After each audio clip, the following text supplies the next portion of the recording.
नमस्कार साथियों, आज एक नए मुद्दे पे बात करने वाले हैं। देखिए यहाँ पे सबसे सस्ता यूरोप का वीजा, जी हाँ 150 लोगों को ये वीजा मिल चुका है, तुरंत मिलेगा वीजा। ये थंबनेल मैंने डाला है, क्यों डाला है इस पे थोड़ी हम बात करेंगे। तो थोड़ा बात कर लेते हैं कि भैया देखिए, शुरुआत आप क्या करते हैं कि आपके पास पासपोर्ट होता है, किसी एजेंट को पकड़ते हैं कि भैया ये पासपोर्ट लो, हमें किसी अच्छी कंट्री में अच्छी जॉब में ज्यादा तनख्वाह में लगा दो। अब ये मैटर है हमारे राजस्थान का, खास बात से चूरू जिले का। उसमें 19 लोग एक एजेंट से मिलते हैं, कैसे भी होता है वो उनसे मिलते हैं, अपना पासपोर्ट पकड़ाते हैं और बुरनई के लिए ये लोग अपना वीजा के लिए प्रोसेस के लिए एजेंट को अपना पासपोर्ट देते हैं और एजेंट इनके पासपोर्ट लेके इनका मेडिकल करवाता है और मेडिकल और पासपोर्ट लेके पुणे महाराष्ट्र पहुंच जाता है। वहां पे उन एजेंटों को ऑफिस कर रखी है उन्होंने, उनको उनके डॉक्यूमेंट देता है और वो एजेंट 15-20 दिन महीने भर के अंदर इनके पासपोर्ट में 10 पासपोर्ट में वीजा लगा देते हैं। अब वीजा लगा देते हैं तो वीजा लगने में उनको चेक करवाया जाता है दिल्ली एम्बेसी बुरनई में, तो वहां पे पता लगता है कि ये 10 के 10 वीजा फेक हैं, नकली हैं। तो उसके बाद में बंदा उन लड़कों से बातचीत करता है, फिर बंदा महाराष्ट्र पुणे पहुंचता है, वहां पे जाके उनसे बातचीत करता है तो वो लोग पासपोर्ट नहीं देते हैं, ऑफिस छोड़ चुके हैं। फिर बंदा ऑफिस में पुलिस के संपर्क में आता है, पुलिस से रिक्वेस्ट करता है कि सर मेरे साथ ऐसे ऐसे ठगी हो गई। हालांकि एजेंट नया था, ईमानदारी से अपना काम कर रहा था, अच्छी बात है, क्योंकि ये बातें मैं सुनने से नहीं बता रहा हूँ। एजेंट मुझसे मिला और सबूत देखे मैंने, वकील से भी बातचीत की, बहुत सारी डिटेल है मेरे पास में, लड़कों की भी वॉइस मेरे पास रिकॉर्डिंग में सबूत पड़े हैं। तो वो सब जानने के बाद में ये पता लगा पुलिस भी ठीक थी, पैसे लिए कि नहीं लिए वो एक अलग मैटर है, हमें नहीं पता इस बात का। पुलिस ने उनको फोन किया, लोकेशन लगा के एजेंटों को होटल से गिरफ्तार कर लिया। गिरफ्तार करने के बाद में उनके ऑफिस में ले जाया गया तो 150 पासपोर्ट, ये लिखा है भैया पूरा, है ना, देखो बुरनईला, ये वहां की लैंग्वेज में लिखी बातें हैं, आपको पुणे महाराष्ट्र की लैंग्वेज में है, डेट भी लिखी है, इसको आप चाहो तो गूगल ट्रांसलेट कर सकते हैं, पूरी डिटेल इसमें आ जाएगी। तो इसमें 150 पासपोर्ट जब्त हुए, 12 मोबाइल जब्त हुए, 2 लैपटॉप जब्त हुए और उनको पुलिस ने पकड़ के जेल में डाल दिया। जेल में डाला तो एफआईआर तो बन गई, ये देख सकते हैं, आपको पूरी न्यूज है यहाँ पे, है ना, ये कोई सुनी सुनाई बातें नहीं है कि मैं आपको कहानी बता रहा हूँ, पूरी डिटेल इसमें लिखी गई है। अब लड़के ने फिर वहां पे एक वकील भी किया, वकील से बातचीत हुई तो उनके क्या किया पुलिस ने, भैया मुलाजिम को पकड़ लिया जाता है तो उसको कोर्ट में पेश किया जाता है, चालान हो जाता है। अब एफआईआर में सबसे बड़ी बात यह है, एफआईआर दिखा देता हूं, इसमें देखो धारा ये लगी है भैया, आईपीसी 420, 465, 468, 470, 476 और 34, यानी ये बंदे लंबे समय के लिए जेल जाएंगे, लंबे समय तक पहुंच गए। जमानत इनकी आसानी से होने वाली नहीं है, लगभग हो सकता है साल भर भी लग जाए। ये एफआईआर है, एफआईआर में सब लोगों का नाम है यहाँ पे, लगभग ये 19 लोग हैं राजस्थान के। अब ये लोगों को एजेंट था, वहां पे गया, पुलिस से मिला, वकील किया, कोशिश करी कि पासपोर्ट मिल जाए। पुलिस ने बोल दिया भैया ऑन रिकॉर्ड आ गए, पासपोर्ट में रिकॉर्ड में जब्ती में पासपोर्ट दिखा दिए, एफआईआर में पासपोर्ट नंबर और नाम शामिल है, सब कुछ ऑनलाइन पड़ा है, किसी को बोलने की, झूठ की सफाई देने की कोई जरूरत नहीं है। अब दिक्कत ये आ रही है कि भाई साहब ये लड़के 19 के 19, उनमें से कुछ हो सकता है ज्यादा होशियार अपने आप को समझते हैं, तो ये लोग एजेंट को धमकी दे रहे हैं। देखिए मैं यहाँ पे बातें वही करूंगा जो सत्य है, चाहे वो एजेंट गलत हो तो एजेंट के खिलाफ है। और अगर अब पहली बार देखने को सुनने को मेरे पास सबूत ही आया है कि भाई साहब जो लोग हैं, एजेंट भी लोकल है और लोग भी लोकल है, तो लोकल पे दबाव बनाया जा सकता है और बनाते भी है। तो ये कल मेरे से मिला, उनसे पूरी डिटेल बताई, बोला सर ये लोग पासपोर्ट के लिए बोल रहे हैं, पासपोर्ट इनका कब तक मिल सकता है, लड़का ये इंक्वायरी के लिए मेरे पास एजेंट आया था।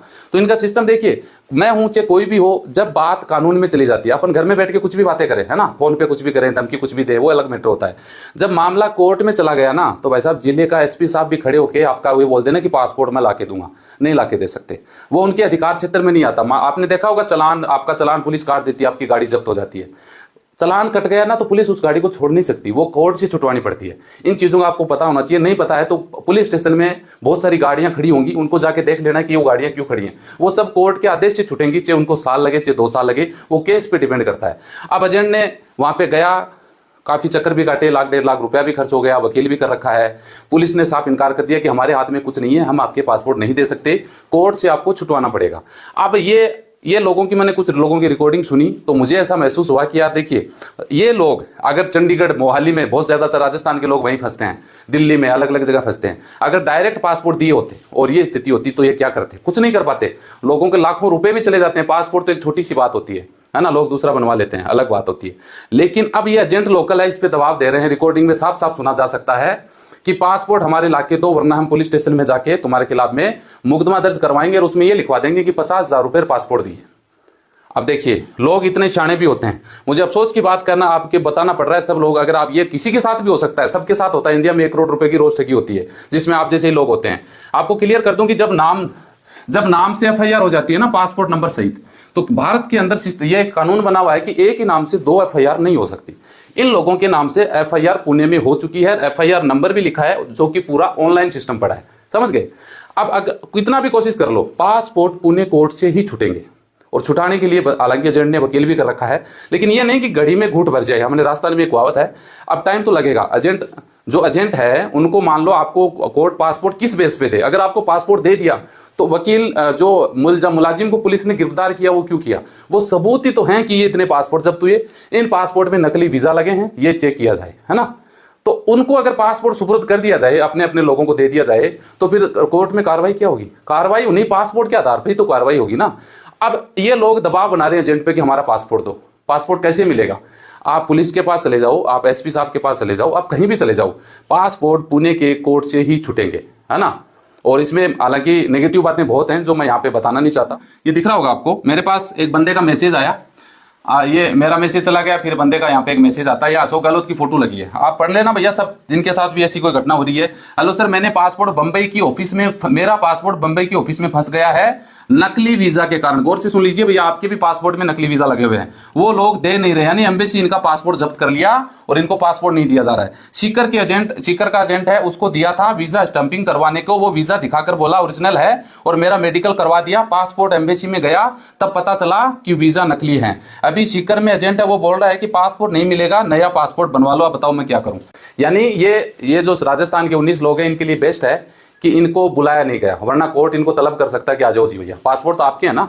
ये तो बाद में साबित करना है कि एजेंट कौन है, किसको दिया, पासपोर्ट तो आपका है। स्वाभाविक सी बात देखिए कि ये मेरा मोबाइल है, मेरे मोबाइल को मेरा कोई भी अनजान आदमी मेरा फोन मांग के बोला सर एक फोन करना है प्लीज दो ना, अब मैं उसको फोन दे देता हूं, वो थोड़ा सा दूर जाकर मेरे फोन से किसी को धमकी दे दिया मारने की, है ना। जैसे मुझे भी दी थी 8-9 महीने पहले, वो बंदा अभी भी जेल में ही है, सीकर जेल में अभी, फोन धमकी दे दिया, फोन काट दिया, मुझे वापस दे दिया, बात खत्म। अब उसके ऊपर कोई एफआईआर अगला जिसको धमकी दी वो मुकदमा दर्ज करवाएगा, तो मुकदमा दर्ज होगा जिस नंबर से फोन आया उसके ऊपर, पुलिस पहुंचेगी मेरे तक, नहीं कि जिसने धमकी दी वो तो बाद में पहुंचेगा। तो कहने का मतलब पासपोर्ट में तो वीजा लगा है ना नकली, किसके पासपोर्ट में लगा है? सिस्टम से देखा जाए ना तो पासपोर्ट में जिनके पासपोर्ट वीजा लगा होता है ना, कानून सामने तो उसको आना पड़ता है, सफाई उसको देनी पड़ती है। लेकिन ये एजेंट, मैंने उसको देखा, नया था, इसको बिल्कुल नॉलेज नहीं था, अपना काम ईमानदारी से कर रहा था लड़का। वरना एजेंट जिनको 5-7-10 साल हो जाते हैं ना काम करते हुए, वो कुछ भी नहीं समझते भाई साहब, उनको एफआईआर करवा दो। ये 19 लड़के जाके चूरू कोर्ट में चूरू पुलिस में खड़े हो जाते हैं एक जगह कि साहब ऐसे ऐसी बात हुई, पैसे इन्होंने नहीं दिए हैं, वो रिकॉर्डिंग भी है मेरे पास में, मैंने उनकी सुनी, वरना तो मैं ये भी बोल देता भाई पैसे दिए हैं। मेडिकल करवाया, जो मेडिकल नॉर्मल सबको करवाना होता है। मेडिकल तो आप अगर किसी देश का जाओगे तो नॉर्मल कराओगे, जिसका 2 से 4-5 हजार रुपए, 6,000-7,000 रुपए अलग अलग तरीके से लगते हैं। अब ये लोग ऐसा दबाव बना रहे हैं कि हमारे पासपोर्ट दो, जबकि पासपोर्ट कोर्ट में जमा हो गए, यानी पुलिस के माल खाने में वो पासपोर्ट जमा है। आप 5 लाख दे दोगे तो भी पासपोर्ट नहीं मिलेंगे। कोर्ट कार्रवाई से 2-3-4 महीने 6 महीने में जब भी वो प्रोसेस होगा पासपोर्ट तभी मिलेंगे। तो ये घटना किसी के साथ भी हो सकती है। आपके पासपोर्ट में वीजा नकली लगा है, रिस्पॉन्सिबिलिटी आपकी भी उतनी है, आप भी उतनी जुर्म के भागीदार हैं जितना आपका एजेंट है, समझ गए। तो इन चीजों का थोड़ा ध्यान रखने की जरूरत है। ऐसी आपको सावधानी आपको खुद को बरतनी चाहिए। आप जब किसी एजेंट को देते हैं, अगर वो अच्छा करवा देता है तो ठीक है, गलत होती है एजेंट के ऊपर ठीकरा फूट जाता है, और हम भी इस बात को स्वीकार करते हैं।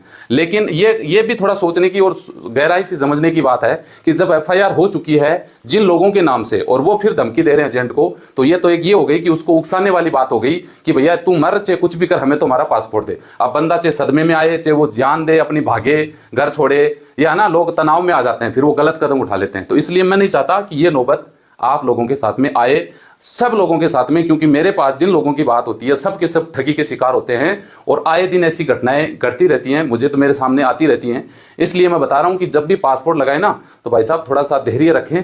अच्छा होता है तो आपके लिए होता है, बुरा होगा, जो मीठा खाने की तैयारी करते हैं ना उनको खारा खाने की भी हजम होनी चाहिए इसमें, है ना। और अच्छी बात यह कि एजेंट भी ईमानदार था, इनसे पैसा नहीं लिया, रिकॉर्डिंग में ये बात बोली जा रही है ना, पैसा उन्होंने नहीं दिया, सिर्फ आगे पैसे पासपोर्ट दिया था, पासपोर्ट में नकली वीजा लग गया, ये प्रोसेस हो गया। उसके बावजूद ये लड़के अगर दबाव बना रहे हैं एजेंट के ऊपर, तो ये मैं समझता हूं कहीं ना कहीं सही नहीं है, क्योंकि कार्रवाई चल रही है, कानून के अनुसार होगा, नहीं कि आपने और मेरे कहने से कि नहीं हमें तो कल ही पासपोर्ट चाहिए, ऐसा नहीं होता है। चाहे आप कहीं भी कोई भी कानून के पास जा सकते हैं, आप खुद इंक्वायरी ले सकते हैं। अगर आपके साथ कोई भी घटना ऐसी होती है तो आपको कानूनी प्रोसेस करना पड़ेगा, चाहे उसमें टाइम लगे तो लगे, इसके अलावा कोई चारा नहीं है आपके पास। बाकी बहुत सारी बातें ऐसी है कि मैं वीडियो में नहीं बता सकता, पर्सनली मिलते हैं तो अलग बात हो जाती है ना।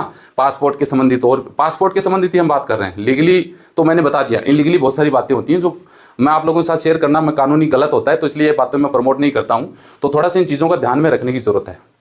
आपके साथ भी ऐसी कोई घटना है तो मुझसे आप कॉन्टेक्ट कर सकते हैं। धन्यवाद।